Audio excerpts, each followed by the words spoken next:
Now the question is, are we already live or are we not live? I'll wait like 10 seconds or so. Zoom tells me we're streaming.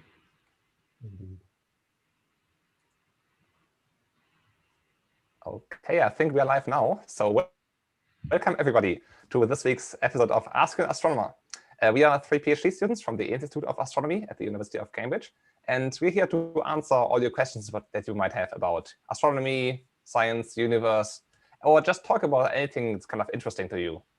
And today with me I have two guests, Kat and Jake. Kat, do you want to start by kind of introducing yourself and saying what you're working on? Sure.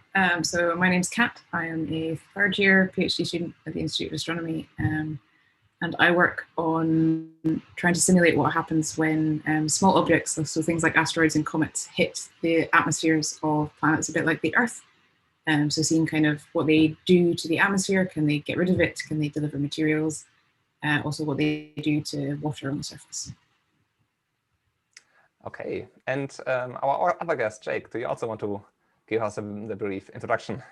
Of course. Hi, I'm Jake. I'm also a third year PhD student, and I work on simulating how galaxies form. We kind of put in as many ingredients as we can of what we think goes on in galaxies, and then effectively press play to see how gas gets into galaxies and how we form stars and what galaxies look like throughout their evolution. That's very nice. I should also say I'm a second year PhD student, so and I'm studying in particular 21 centimeter cosmology. So that's kind of, cosmology in general is kind of looking at the large scale of the universe and kind of what happens with the whole universe. And 21 centimeter cosmology is a subfield that looks at a particular technique, so-called the 21 centimeter wavelength, and uses this to look at the hydrogen that is all over the universe. And we try to observe that, which we should do in the near future. So that's what we are working on, yeah. And right, I should remind you of how this all works. So you can just go on the YouTube stream and ask us a question in the chat. Or if you're watching from Periscope, you can also ask us a question there. Or if you would not prefer to make an account anywhere, you can use Slido. So you just go to sli.do and enter the code #astronomy. And then you can just send us questions without making an account there. And yeah, we'll just do our best to answer your questions. I mean, we can't answer anything, but well, we can certainly give it a try.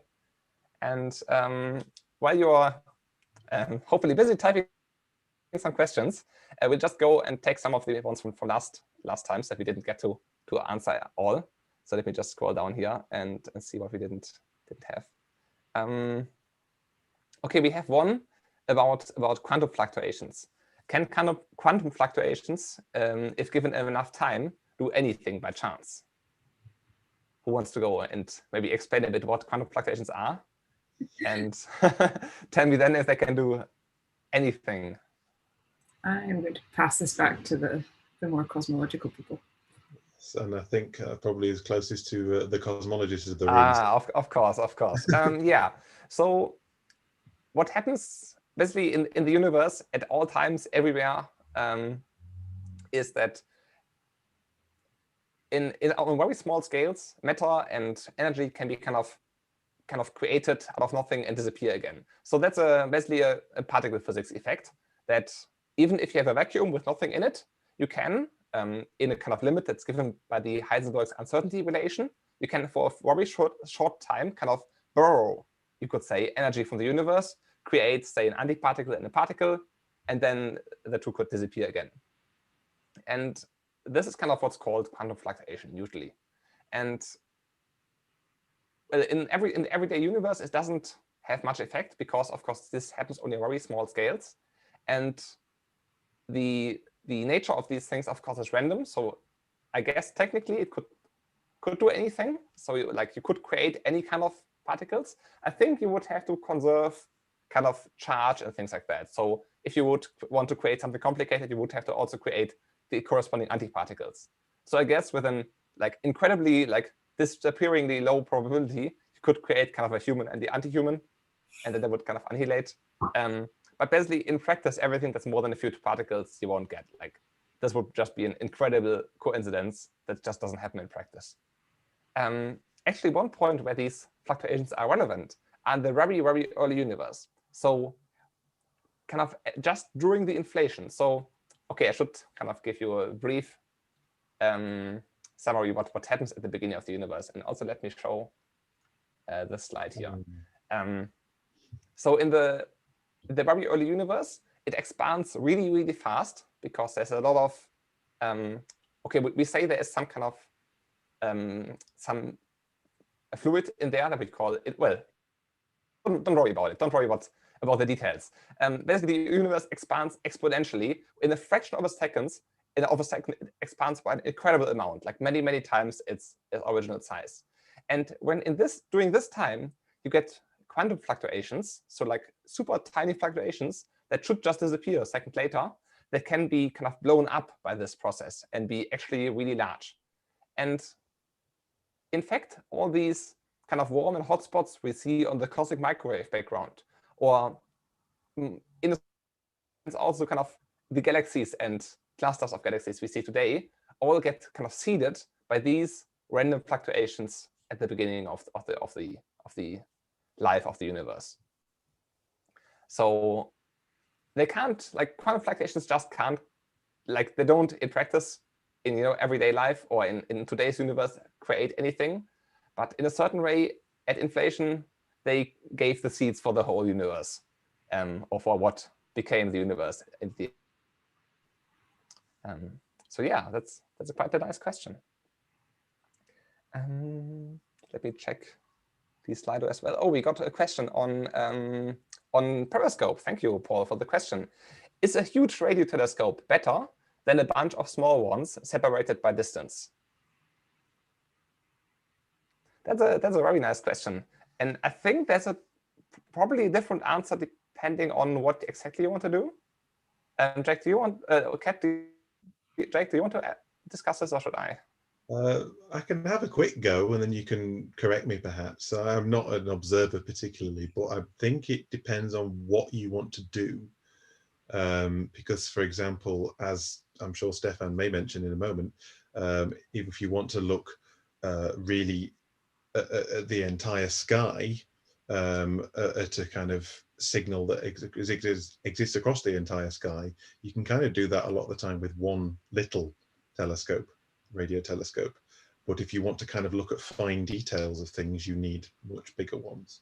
And kind of there are generally the interferometer style, which is what, for example, the upcoming square kilometer array will be, where you have lots of little antennae that all connect to each other, and you can, well, Stefan will explain more than me, but you can look at a lot of things with that. Or what, for example, the Arecibo telescope did, rest in peace, was basically just a big dish that just pointed at the sky and scanned across it as the Earth turned. So it kind of depends on what you want to look at, as far as I'm aware it is. Yeah, so basically, when you have a very small telescope, a very small kind of dish, let's say you have a little parabol antenna and you put a receiver in the middle, and then you look at the sky, you don't get a very sharp view. Like you have kind of a broad, say, a beam is what people say in the field, or like a broad, yeah, part of the sky that you view at. And the larger and more accurate you build your mirror, the smaller of a piece of sky you can focus on if you are just talking about one telescope. So that's, I think, also why Arecibo has a really good resolution. Like it can detect, I think, quite small objects. But at some point, this gets really expensive. Like to build a telescope like Arecibo or the FAST telescope, FAST in China, which is, I think, 500 meters large or something, and that's order of magnitude. You would really need like a kind of a valley, natural valley, and build a huge telescope in there. And it's still really, really expensive to do so. And a kind of trick you can use to get around this, building larger and larger dishes of concrete or metal, is to use many small antennas, as Jake just said, and just get a lot of cheap antennas, put them in the ground, maybe 1,000 or just 10, or a good number of these, and then you can use the idea of when the light comes from some point in the sky, it will arrive in kind of a wave, and it will arrive at different times on your different antennas. And from this delay, you can calculate where in the sky the signal could have come from. And that's, of course, not a single point, like usually you would get a few possible locations, but then you can use lots and lots of these to narrow it down to quite a good location. And I think that's how most of the telescopes use. If you want to look into, into a galaxy, or you want to look at a, I can show you an image here. Say you want to look at a solar system and how it's formed. It's a super tiny thing in space. And here we have one of these images. And the right one here, actually both of them are taken by the ALMA observatory, which is, correct me if I'm wrong, an array of multiple dishes of kind of radio telescopes that can make these really well-resolved images by just combining lots of telescopes that are far away. Yeah, so that's basically the story here. I think maybe, and I'm not familiar with this, but radar astronomy. I think in that case, you would like to have a single big dish, right? Because you want to send something into space. Does any of you know that? I believe that if you want to send signals, you need a single dish. But the sort of, millimeter astronomy, so what ALMA does is quite well suited to interferometry. Doing interferometry with visual light is incredibly difficult because as the wavelengths get smaller, it gets much harder to kind of resolve shifts in those wavelengths. So it is possible to do visible light interferometry, but it's just really hard, and you're better off just building quite a big telescope. It is done a few times in the very large telescope in Chile, for example. It has 4 8-meter telescopes, so 4 pretty big telescopes individually. But kind of what they were designed to be able to do is you feed all the light in together, and there's this incredibly complex instrument that I do not understand, but very many clever people have worked on, that combines the visible light from all of those to kind of have the effect of a much larger telescope. And so, yeah, it has been done. I'm trying to think of a few examples of things that have been done with it. Do you know any off the top of your head? No, I was going to mention the photo of the black hole. That was a really cool example of interferometry. Oh yeah, we have this photograph here. Let me put it up 1 second. Here we go. That's a telescope you could just never have built. Yeah, so for this telescope, you would need like a theoretical diameter of a few thousand kilometers, if I remember correctly, to resolve kind of the small size of this black hole. And what they did is, as you mentioned, they used lots of telescope all over the Earth and used kind of this technique of combining all the data and using it like an interferometer. Okay, and we got another question on Periscope, actually. So thank you, and B Crown, I assume, for the question. Have you ever met an astronomer who, I guess, rejects the idea of extraterrestrial intelligence?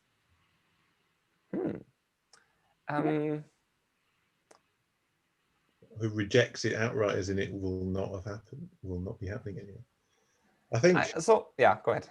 I think most astronomers, as far as I'm aware, would say that life of some form probably exists in the universe somewhere, just based on sheer probability of the number of planets there are. But I think most would then also say it's very unlikely we would ever contact an intelligent civilization, for example, because they may well be extremely far away, in which case we'll never be able to reach them or communicate with them, or kind of the time scales that civilizations might be around for might just not overlap effectively, plus the time it takes for signals to travel between these vast distances between where civilizations might be. There's kind of lots of different reasons why, even if life exists, which kind of, it seems a chance of chemistry a lot of the time, it's unlikely that we would know necessarily. Yeah, and it was sort of interesting philosophical question of, if there's extraterrestrial life, but we never hear it, does it really exist? And if you think about it, we've been capable of detecting extraterrestrial life for a grand total of maybe 200 years out of the history of the universe. That's very optimistic. Really. Yeah. If they're shouting really loudly. Yeah. But yeah, I think like many astronomers would be kind of skeptical of well, not skeptical, but not assuming anything. But I mean, just being guided by whatever we observe. Like I think if we would observe something, I think many would be open to the idea. Oh yeah, could be extraterrestrial life. I mean, but we haven't seen anything yet. And yeah, of course, the points you bring of this thing of even if there is life, sure, all the communication with normal light would be super boring. Like it would take years for any signal to reach any life. Like the next sun, the next star is Alpha Proxima Centauri, light years with like 4 light years or something, which means 4 years for a message and 4 years back. So that's yeah, not the best communication. Yeah, it's the closest star in our own galaxy.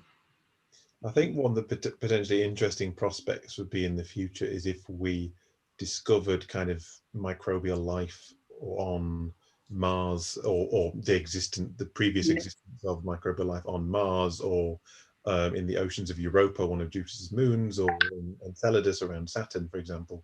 Because if it kind of life has started at several places within the same solar system, it seems perhaps potentially quite a common thing that basic life can exist. So then you just have to have the very nice conditions we've had on Earth of a relatively stable period where life can evolve for a long period of time. Yeah, that's actually this kind of interesting kind of calculation, let's say, of how much life would you expect that to be, and it's kind of basically just multiplying all the probabilities. And of course, a part of these probabilities is how likely is it to form actually cells and self-reproducing organisms from rock and gas and stuff like that. And if you would find these on, as you say, other planets in the solar system, you could be pretty certain that, oh yeah, that stuff actually happens all the time, as opposed to maybe Earth was a miracle. There is always the slightly complicating factor of, did it evolve or did it emerge separately on those planets, or did a nice chunk of rock from Mars make it to Earth, or Earth make it to Mars? That's a good point, yeah. Although I think that would be a really interesting thing to try to figure out, right? Is a life so similar that you can say it's coming from the same, or is it a different, completely different start? And to get the biologists involved. Well, you see different species and things even on just islands on Earth that have completely evolved down different paths. So you'd guess over long periods of time things could have diverged quite a lot, but that is definitely beyond my wheelhouse. Again, very far beyond my understanding, but I think the idea of chirality is something that people are quite interested in. So a lot of molecules that are very, very common to all sorts of life on Earth are either left-handed or right-handed. So it just means they have a certain sort of symmetry. And it seems like all, or a lot of them in an awful lot of life on Earth all seem to follow the same kind of symmetry. So I think it's either left-handed or right-handed. And so there's an idea that if you found life, say, on Europa or Mars or in the atmosphere of Venus that was the opposite chirality, that suggests that they had different origins rather than the same origin. But then if you find them with the same origin, it's still a 50-50 chance that it was just chance. That's very interesting. Let's say now, I don't know, if you have like 10 molecules and they're all chiral, maybe could have like the same pattern. Combine them all. Anyway, yeah. Let's use that for maybe some. I didn't study biology. I'm not very confident in this. But we got new questions on the Periscope. Another question from Paul. In your galaxy scale simulations, is dark energy a factor at all? This sounds very much like a question directed to Jake. I think it might be, potentially. So in a way, so how our simulations work is we have basically a simulation box it's filled with particles, and we advance that box through time, and we kind of plug in the laws of gravity, and we have gas in there as well, and we put in the laws of fluid dynamics, basically see what happens over time. So we know very little about what dark energy is or how it acts or basically anything about it. So it would be very difficult to put that into a simulation. But we do have quite a strong idea about cosmology and how dark energy fits within cosmology. And so we know if dark energy makes up 70% of the energy density of the universe, which is what roughly kind of the values that we estimate at the moment, then we can basically calculate how fast the universe expands at any given time. And so the simulations work in what we call co-moving coordinates, which is as the universe goes on, the universe expands. But we consider basically the same size box in computational terms, but we have this what's called the scale factor, which basically scales how big the universe is at a particular time. So right now, the scale factor is 1. At the Big Bang, it was 0, and it grows in between the two. And so we use that factor basically to scale a simulation at each particular time to how far apart. So if things are 1 parsec apart now with the scale factor of 1, half the age of the universe ago, at scale factor of 0.5, it would be a distance of 2. Of a half a parsec rather, other way around. Yeah. So we don't necessarily know what dark energy is, and it may have other effects that we don't know and we can't account for at the moment. But we kind of encode how it acts on the expansion of the universe through that effect. So that means if you have, say, 2 boxes, like in a simulation, neighboring cells with like amount of fluid in there, and how much flows from one box to the other box depends on actually the time, because actually the distance between the 2 boxes depends on the current time of the simulation. Yes, so it's kind of, we convert to a physical distance if we're considering a particular time, which the physical distance between things gets bigger over time because of the expansion of the universe. But yeah, we kind of use this co-moving thing because it's a lot easier to kind of computationally consider. Definitely agree with you there. The only problem is looking at graphs and seeing, are they using co-moving coordinates or not? Yeah, co-moving coordinates aren't very, they're not easy to wrap your head around as compared to the normal universe, I guess. Anyway, we got a new question on Periscope again. That's a very active Periscope chat here. That's very nice. From Lee Crown again. What is the ratio of information we can gather from visible and invisible wavelengths?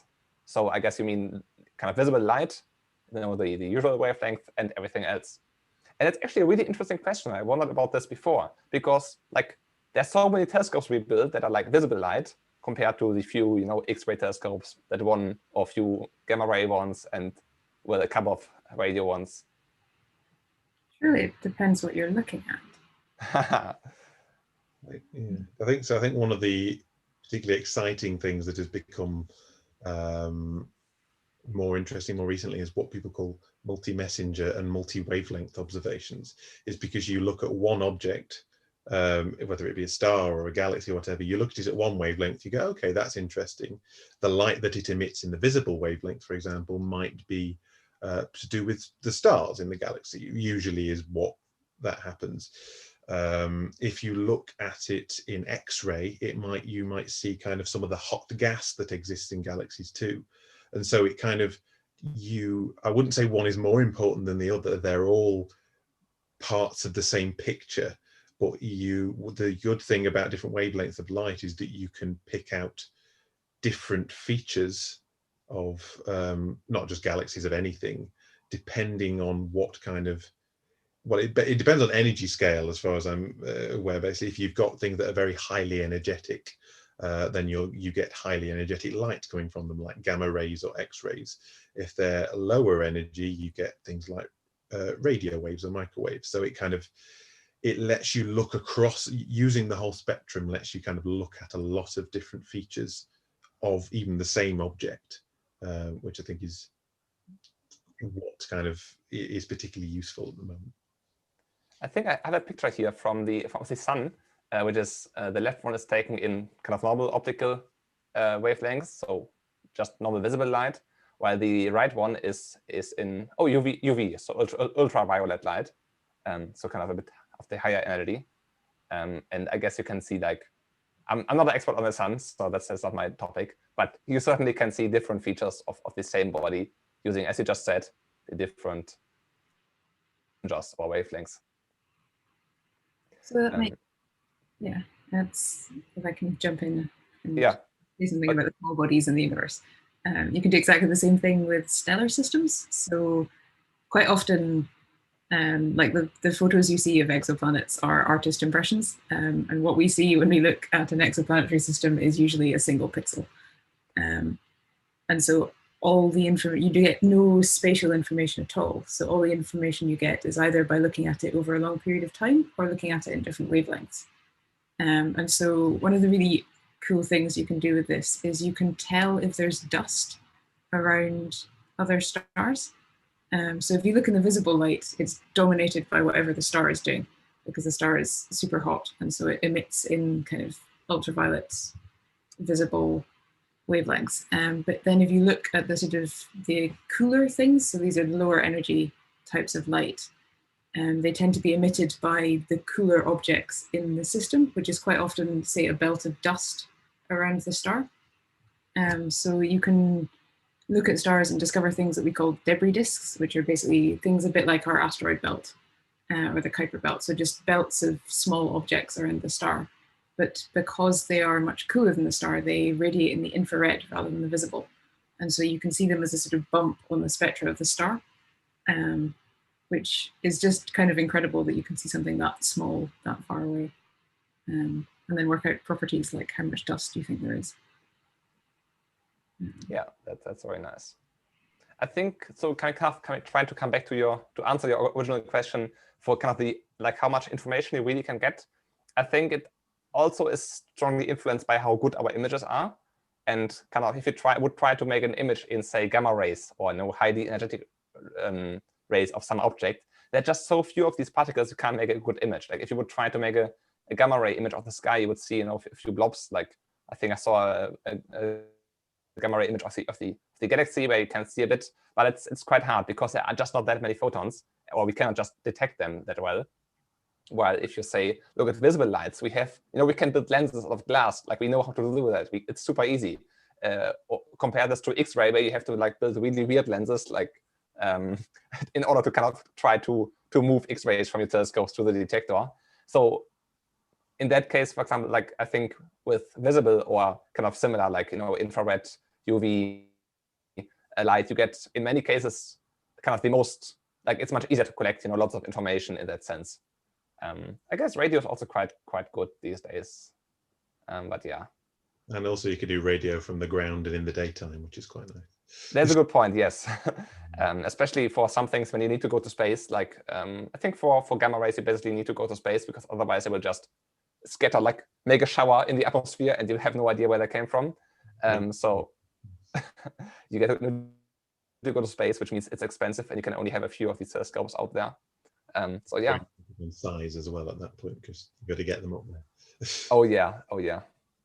Then you get the very cool ones that unfold in space. Yes, which JWST hopefully will.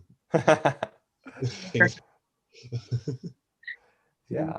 I think someone once said to me, one astronomer's data is another astronomer's noise, which I think is quite a good short answer to that question. Yes, it does depend on what you're looking at, what you're interested in, because even within visible light there are some lines. So these are emission lines, for example, of hydrogen might emit light at a certain wavelength that are more interesting than others. In terms of, you see a specific line, you think, oh, it could be this process that's causing it to be emitted, so it can tell you a lot about what's happening, and that kind of happens across the spectrum. So there's lots of information in there. Plus the one wave we haven't mentioned is the non-electromagnetic as well, which is gravitational waves, which of course, which have their own kind of noise and problems, and they focus on different things depending on what frequency of wave you're looking at and things like that. So that will be kind of looking at different frequency ranges will be gravitational waves will be something that future experiments like LISA, the space triangle thing, will be looking at, which will be pretty cool. Yes, definitely. Yeah, very good point. I almost forgot this.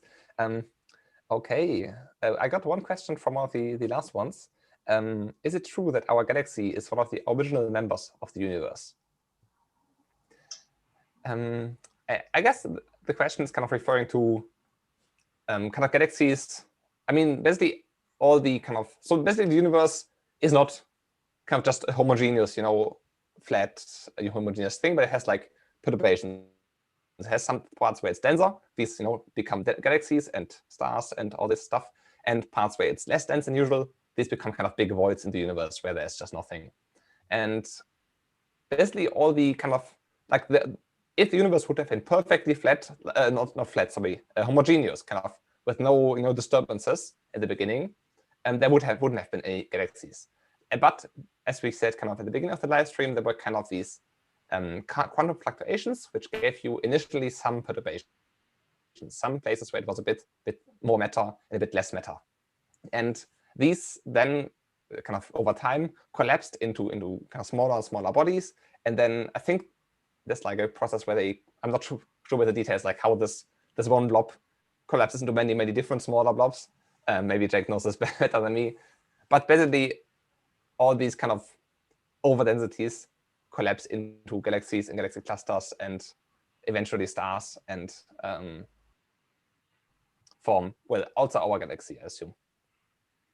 Yeah, I think if I jump in on that kind of briefly. So in a way, every galaxy has been around since the beginning of the universe. If you think all of the matter in the universe was contained in a very small area at the beginning, we've not created matter since then. So apart from in the quantum fluctuations, but we'll not go there, not in any significant quantities. And so basically all of the material that makes up you and makes up the Earth and the solar system and the galaxy all existed at the beginning of the universe. What, as Stefan was saying, has happened is you start off with a universe that's very homogeneous. So it's kind of, there isn't much happening at the beginning. And over time, as you said, the densities, places with higher density start to collapse in on each other.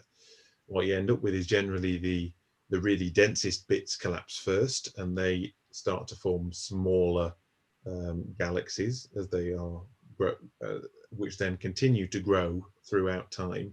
And kind of the things that were densest at the beginning of the universe become the most massive things today, which are galaxy clusters. And they grow through merging with other clusters, and the actual process is very messy, particularly when you consider gas as well and stars and things blowing up.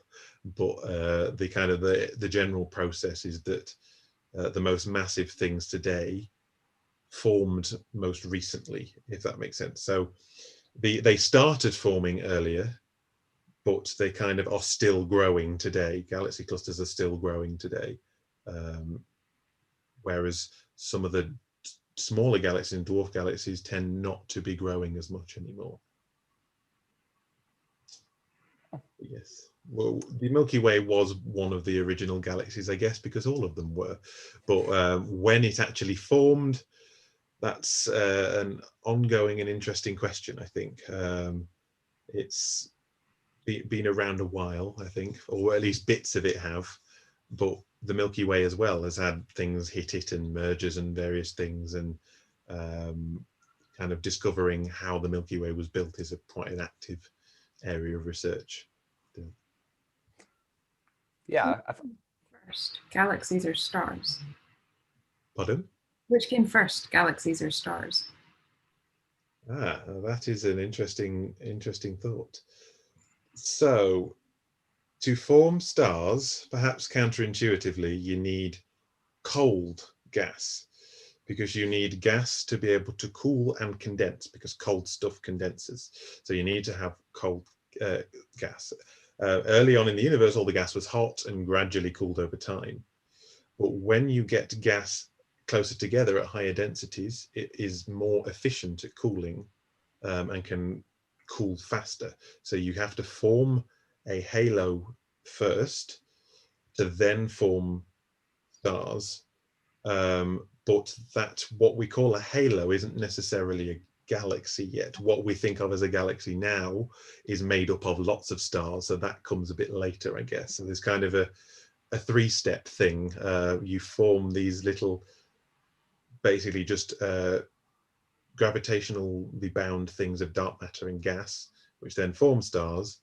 So that's where your first stars come from, and eventually they build up into what we would now recognize as galaxies. Oh, that's very cool. Thank you. Okay. I got one more question here from Violet. I was wondering what distance would be considered habitable in the outer reaches of a black hole. What would that look like in this? What would that look like in the sky of a distant planet close by?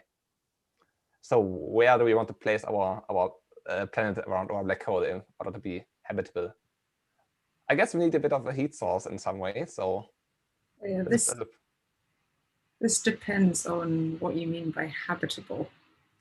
Yeah, I guess, okay, so let's say if there's no heat source, if there's no sun, the planet will be really cold and we can't live on there. So let's say we solve let's assume the heat is not an issue, and just think about, the issue of the black hole swallowing people. How close can the planet, body of rock, be to a black hole without being destroyed? I would say if you're moving fast enough and actually in a stable orbit, you can the planet won't be swallowed. What I'd say the worst problem for habitability would be was if the black hole is accreting lots of gas, it will be the accretion disk around it of really hot gas will be firing off a lot of X-rays and really high energy radiation that would kind of kill anything on the actual planet itself, I would say would be my input. So I guess we should maybe say what we mean by habitable, which is a slightly contentious topic among astronomers. True. So I guess so planet around black hole is maybe not the best idea because it's really like there's no really light, so it's kind of cold. But also there's lots of radiation that's frying you at the same time. Maybe it's not cold, but it's not nice radiation in any case. It would be kind of X-rays and maybe other nasty stuff. So yeah, maybe not the best thing to grow crops under. Yeah. And there's also just a lot of stuff flying around close to a black hole, which yeah, that might impact your planet, make nice meteorites, but also on a stable orbit, it might not be for very long. That's very true, very true. And they like to eat things. As for what it would look like, I think scary would be one potential word. Do you actually have to be that close to a black hole for having stable, like for the stable orbit? Like, would you see the black hole large in the sky, like say the size of the moon or something? You wouldn't, right? Because it's super tiny. It depends how massive the black hole is, because the more massive the black hole is, the larger it is. Because the Schwarzschild radius, so what we would consider the radius of the event horizon, is proportional to the mass of the black hole. So as you get a bigger black hole, it gets bigger. But actually, more massive black holes kind of get kind of huge quite quickly. Kind of despite the fact you think of them as being really compact objects, and they are, we think, within the event horizon, but the event horizon itself kind of moves out quite efficiently with large black holes. So if you were vaguely near quite a big black hole, you might be able to see it as a kind of black splodge on the sky. If it was accreting matter and gas, then would it look like that photo you showed earlier, Stefan? This. Let me get to the photograph again. I guess it comes back to an earlier topic of depends what wavelength you look in as well. So I believe this is radio, isn't it? Yes, it is. So it'll be emitting a lot in radio and in X-ray and probably in, maybe in gamma rays as well, and in the optical. So you would see kind of, if you were close enough to it to not get fried, I guess, you would see kind of what I'd expect to see is a thin accretion disk around the black hole that was kind of glowing and very hot, of stuff rapidly spinning and spiraling inwards. Like kind of an artist's impression here. Yes, yes, something along those lines, I think. I guess the question is, do you like this in the sky? I guess if it's close enough, you would see, you know, fancy bending of light, but yeah, I guess you probably would get some form of lensing around. I guess it would, again, depend on how massive the black hole was and how close you were to it. But yes, I mean, so if it's just, you know, a star, like let's say the sun turns into a black hole and the Earth continues on its orbit, I think you wouldn't be able to see it with the eye, at least. Like it would be, I think, a few thousand kilometers or less. Less kilometers, maybe only. It's I can't remember now off the top of my head. I have a. But yeah, it would be really tiny, like much smaller than the sun itself, and certainly not visible with the eyes, I think. But I guess we would be able to see it with telescopes. I think our telescopes are quite good. We're able to see it as an absence of light, I guess. Yeah. We also got a follow-up question on this topic on YouTube from Ragini. Does dark matter fall into a black hole? So it can, we think, yes, but generally it doesn't dominate the mass of black holes, I would say. Because it's a similar reason I was talking about, is to form stars, you need cold gas. So stuff that gets cold condenses down, and you kind of falls into, you can form stars, which then form black holes, for example. And gas, you can, because of friction, various things, you can slow gas down and it will spiral into a black hole. Dark matter, we think, doesn't really interact with anything, as far as we know, at least our best theory so far. It doesn't seem to interact with anything other than through gravity. So you struggle to slow it down, if that makes sense. So it would kind of always just kind of whip past black holes and kind of orbit. You would generally, to get stuff to fall in, like within an accretion disk, you have stuff that slowly spirals in because it's kind of rubbing against each other, losing angular momentum and spiraling slowly in, which dark matter, at least as far as we understand it so far, wouldn't necessarily do.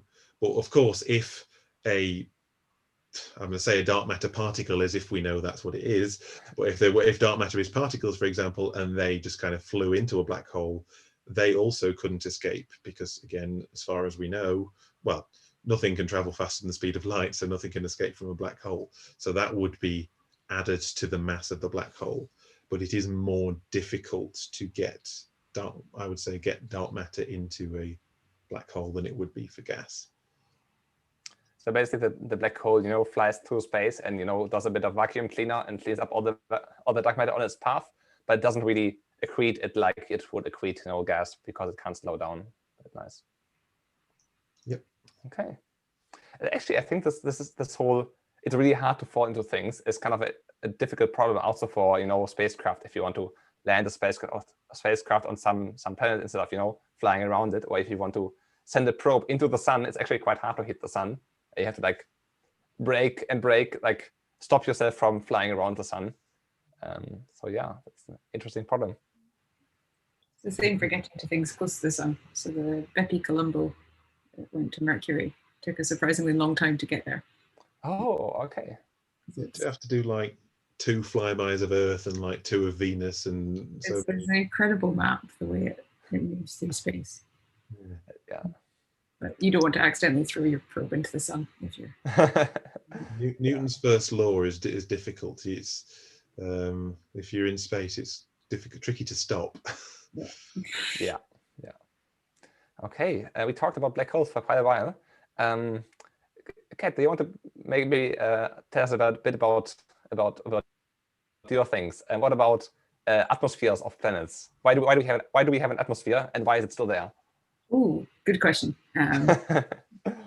So I guess first quick quick explanation of what we mean by atmospheres. So we've got the atmosphere that you're breathing in now, which is the one on Earth. So that's kind of one type of atmosphere. You also get like the atmospheres of planets like Jupiter and Saturn, which you maybe don't think of as an atmosphere, but they are also atmospheres. And so we tend to, because we're astronomers, split things up into nicely defined categories. So we talk about things having primary atmospheres, and they're atmospheres that, like a chunk of rock, has accreted from, so planets form in disks of gas and dust around a kind of very young star. And so we call these protoplanetary disks. They're made up of quite a lot of gas, not so much dust. And within them, the dust kind of comes together, sticks together somehow, more bits of dust. Yeah, like those pictures on the screen there. So you can see gaps in there, and we think that's maybe where planets are forming. And so as the planet forms, if it gets big enough within the disk, it can start to gravitationally attract gas onto it. So kind of suck in the gas more than the gas wants to stay in the disk. And so we think that's how Jupiter and Saturn formed. So we call these primary atmospheres because they're pretty much the same stuff that was in the protoplanetary disk. So that means they're mainly made up of hydrogen and helium with small amounts of kind of heavier elements, but they're generally quite light. And the other kind of atmospheres that you find around gas giants, whether they're kind of gas giants out where Jupiter and Saturn are, or the sort of hot Jupiters that we seem to find a lot when we look at exoplanets. The other types of atmospheres you get are called secondary atmospheres. So these are atmospheres that have kind of been processed in some way. So that's kind of what we think our atmosphere came from. So we don't actually kind of really know where Earth's atmosphere came from.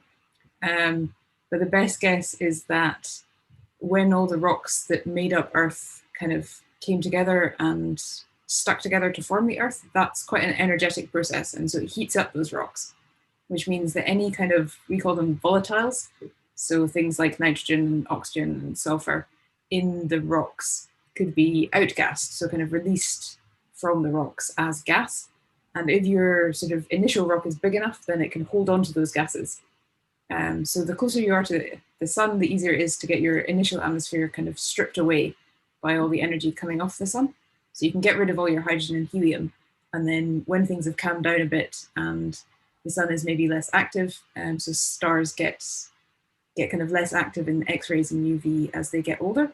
And that makes it easier to keep gases. Also, if you've got just less gas, it's easier to hang on to it.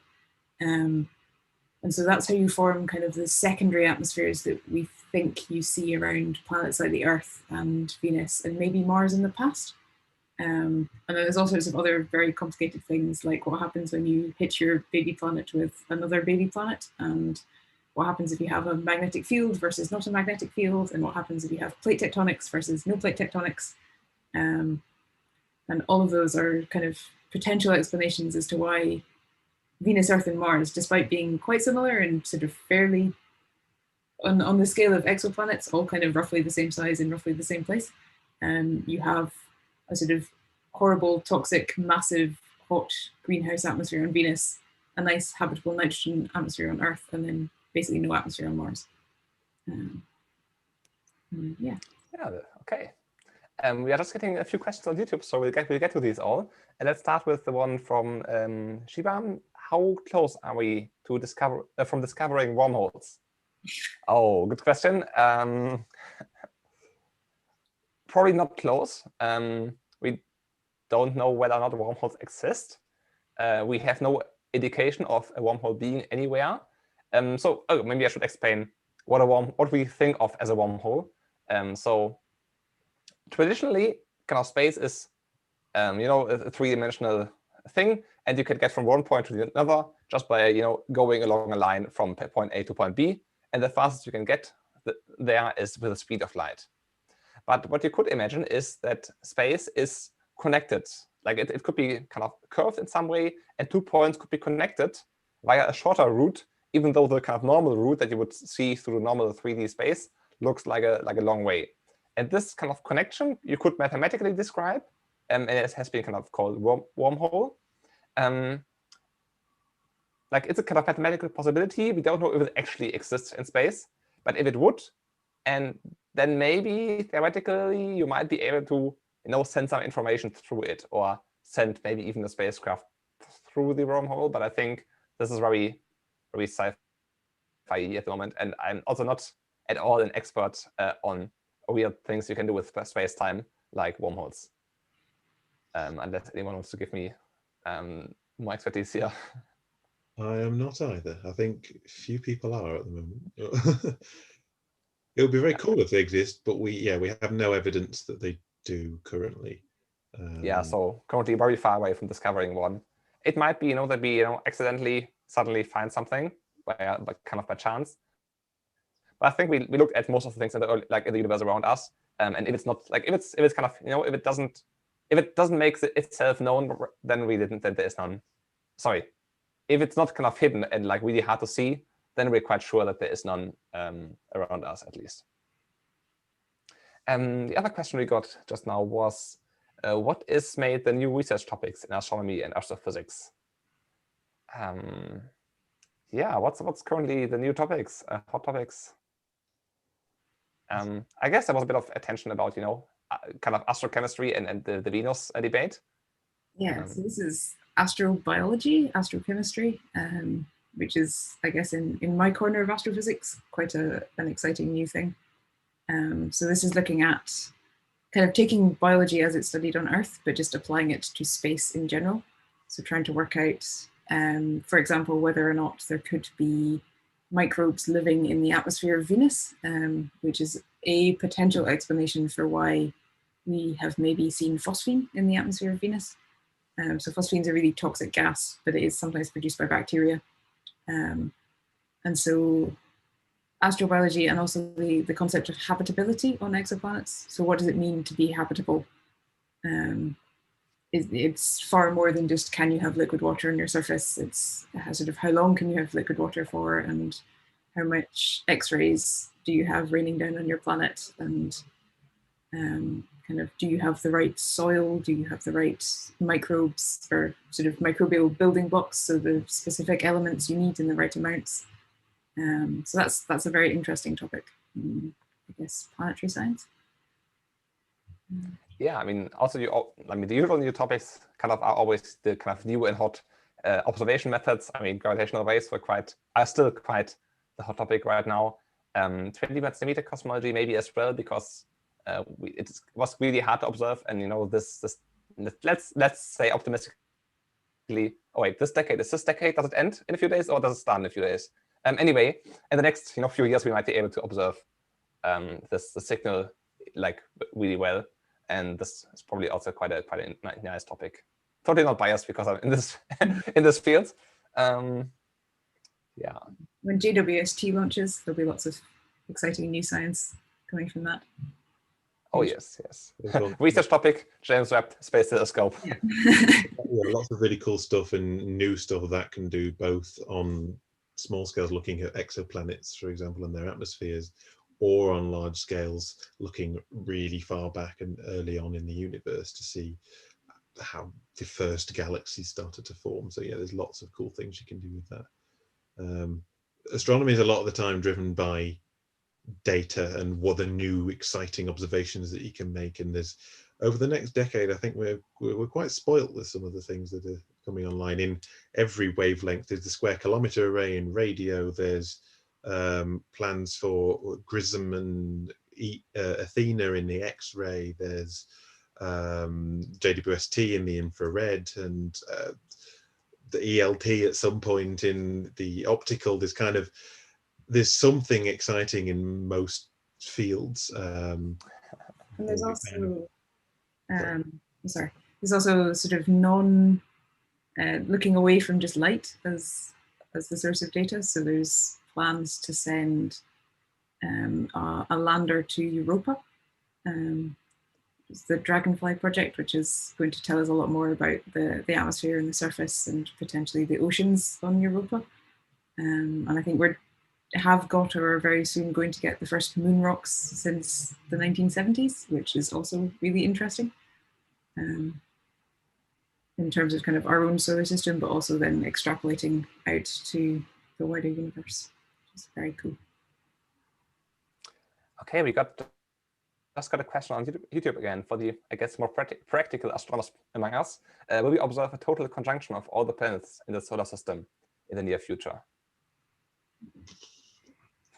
Would be surprised if it was in the near future. I guess it is assuming that the solar system stays stable with the orbits as they are for a long period of time, which, as I'm sure Kat will tell you, is not necessarily true. Then I guess it would probably happen eventually, but it could be a very, very, very long time away. I'm not sure off the top of my head, given how rare just two planets like Jupiter and Saturn coming together is, and it's been, this is the closest they've been in about 800 years in the sky. It would seem unlikely that all of them would line up in the sky in one go. But... So I think it's, I guess for anyone who doesn't know what a conjunction is, it's when we look at the sky and we see two planets that are very close together on the sky. And obviously they're not very close together in reality. They're just on bits of their orbit that line up with Earth nicely. So that means that because it goes sort of Mercury, Venus, Earth, Mars, Jupiter, Saturn, you're never going to see a conjunction. Well, that's not true. You could technically see it. Yeah, it's not technically impossible to see lots of planets very close together, but it's rare to see two planets close together. And so it's even rarer to see three planets close together. So I guess the odds have got better since we demoted Pluto, but they're still small. Yeah, I think it's certainly more than many thousand years. Like as you just said, it takes 800 years to get from Jupiter Saturn to Jupiter Saturn again. Now you have to time this like every 800 years, and every 800 years to check if, say, like Mars is also in there. And then you have to add 3 more planets. Like it's gonna be really, really hard and kind of unlikely. What would be interesting is you can get solar systems that are not like our own, where the planets are in what we call resonant chains, which means, say, the inner planet will go around the sun sort of 4 times, and within that time, the planet one out from it will go around twice. So every 2 orbits of the outer planet or every 4 orbits of the inner planet, they'll line up again. And we call that resonance. And you can get resonant chains where sort of one planet is doing orbits and a number times the next planet out doing orbits, a number of times the next planet out doing orbits. And you can build sort of quite a few chains of this.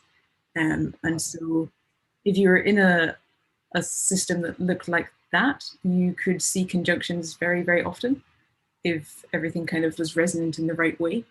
So say you're on the inner planet, every time you do 8 orbits, the planet further out from you will have done 4, and the one further out from you, that one will have done 2, and the one even further out will have done 1, and so you'll line up. That'd be cool. Like a conjunction every 8 years, and every 4 years you get almost a conjunction, and every 2 years you get like 2 planets.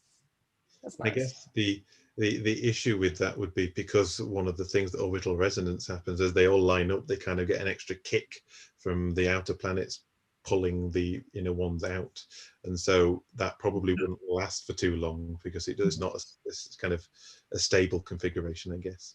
And that's kind of how, as far as I'm going in outside my ballpark generally, but it's kind of how we think a lot of kind of cataclysmic events in the solar system might have happened if some of the Jupiter and Saturn, for example, lined up and started being in a resonance, and they regularly kicked a load of other things either in or out. We think that can kind of cause a lot of changes potentially if they line up like that. Yeah. So we just got a info from Periscope chat that Jupiter, Saturn, Mars, and the Moon apparently lined up on February 20, 6 BCE. Was it 66? Well, around 0 BCE anyway. Apparently, which seems to be a hypothesis for what could have been seen as a Christmas star. Interesting. Okay, no idea about this, but basically, yeah, that's planets, and you've got all of them. Very nice Christmassy message there. Yeah. Okay, so let's take one more of the YouTube questions we got. Is light really the fastest phenomenon, or is there something else? Do neutrinos? No. As far as we know, light's the fastest phenomenon. Well, I guess as far like we know, as our theory tells us, nothing can go faster than the speed of light in vacuum, which is 2 0.99 something times 10 to the 8 meters per second, like some number. That's the speed of light in vacuum. And in practice, light goes slightly slower than that if it is not in vacuum. So light through air, light through the universe, light through stars, all goes slower than that, which is actually causing a lot of interesting and annoying sometimes things. Other things that go close to the speed of light are kind of high energy particles. So you can have, protons or electrons or stuff like that flying through the universe, being accelerated by some, explosion or something, going almost with the speed of light as well. They can actually, in particular, say muons, I think, can go faster than this. So can go really close to the speed of light, like 99.99 something %. And then they can go, say, through air or through water. And in the water, they are faster than the speed of light in water, which then creates what we call Cherenkov radiation. So this kind of blue light that you might see, from movies from nuclear reactors. This blue light is actually a radiation that's caused by particles going faster than the speed of light in their environment, and this kind of causes this electromagnetic effect. So that's kind of one situation where this is actually relevant. Also, gravitational waves go with the speed of light as well. So there are lots of things that are basically speed of light or close to it, but we know of nothing faster. And according to our current theory, special relativity, or relativity in general, general relativity as well. Lots of generals. Nothing can go faster than the speed of light in vacuum. Okay, one more. During the Big Bang, did the universe expand faster than the speed of light? Oh dear. I'll leave that to you, Stefan, I think. Okay. So, if you in a short way, technically yes, but it's not really velocity. So if you pick 2 points in the universe, actually you can do this today. You can pick, say, our galaxy and a galaxy that is kind of at the other. Okay, if you look at the cosmic microwave background, in this direction and this direction, to the opposite directions, you see 2 points that are today very, very far away in the kind of at the edges of the observable universe, which is expanding, and the distance between those 2 points is increasing faster than the speed of light. Like it's increasing much, much faster than that. But that's not, the points are not moving faster than the speed of light. It's just that this universe is kind of expanding in between them. It's a bit of a weird thing to wrap your head around. But that's basically where lots of kind of effects in cosmology come from. How far can we see? We can't see everything. Like there are things in the universe we saw once and can never see again. Like, this point, the spot in the CMB that I talked about, and by now it's expanding so far away from us, like space between that point and us is expanding so fast, no light from that point will ever reach us again, if I'm correct. Yeah, I think so. And similar ways you can add other things, like certain things, like there's a certain distance that we can affect, which is called, I think, something with horizon, I'm not sure which one. And so basically, no matter what Earth does, no matter what humanity does, with the current, now assuming that the theory is correct, there's a certain point beyond which we can have no effect, because getting there would require us to be faster than the speed of light to kind of overcome the expansion of the universe. So yeah, short answer, yes. Long answer, it doesn't violate special relativity. It's not a movement, really. It's just an expansion. Yeah, thank you for the great question. And thank you all for answering the great questions. It was a lot of fun today. And thank you, Kat and Jake, for being here and answering all these questions with me. And yeah.